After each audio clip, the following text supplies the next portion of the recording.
आर्य कहता है, कुछ बात कहने से पहले प्लीज चाहते क्यों? क्योंकि उसके दिल में जो तूफान उठ रहा है वो शब्दों में बयां करना आसान नहीं।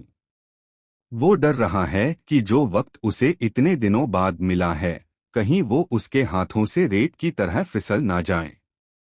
वो कहता है, चलो ऑफिस में मिलकर बात करते हैं, लेकिन उसे क्या पता कि वही ऑफिस अब उसके भाग्य का सबसे बड़ा मोड़ साबित होने वाला है।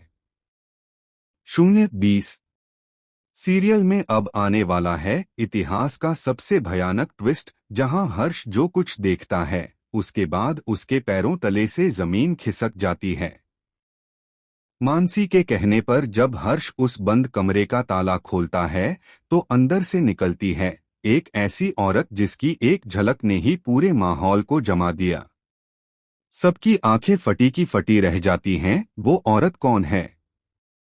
जिंदा है या किसी की आत्मा का साया?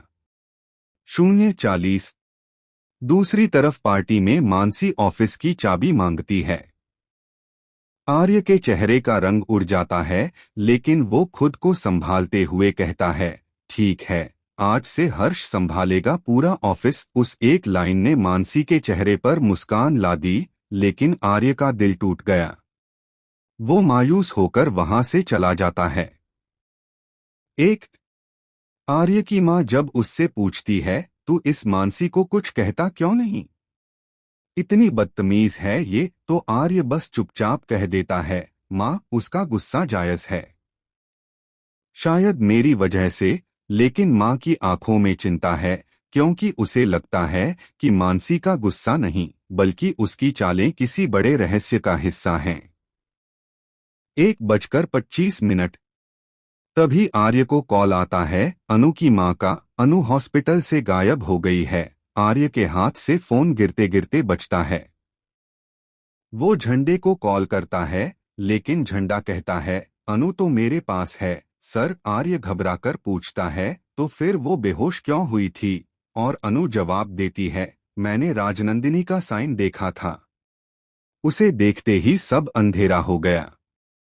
1:50 आर्य के दिमाग में पुरानी यादें तैरने लगती हैं। राजनंदिनी, वो नाम जो उसके अतीत की एक ऐसी चाबी है जो अगर फिर से घूम गई तो सब कुछ तबाह हो जाएगा। वो सोचता है, क्या मेरा पास्ट अब सब बिगाड़ देगा?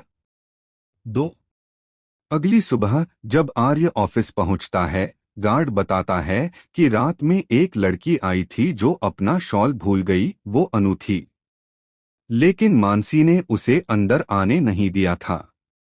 अब आर्य का सब्र टूट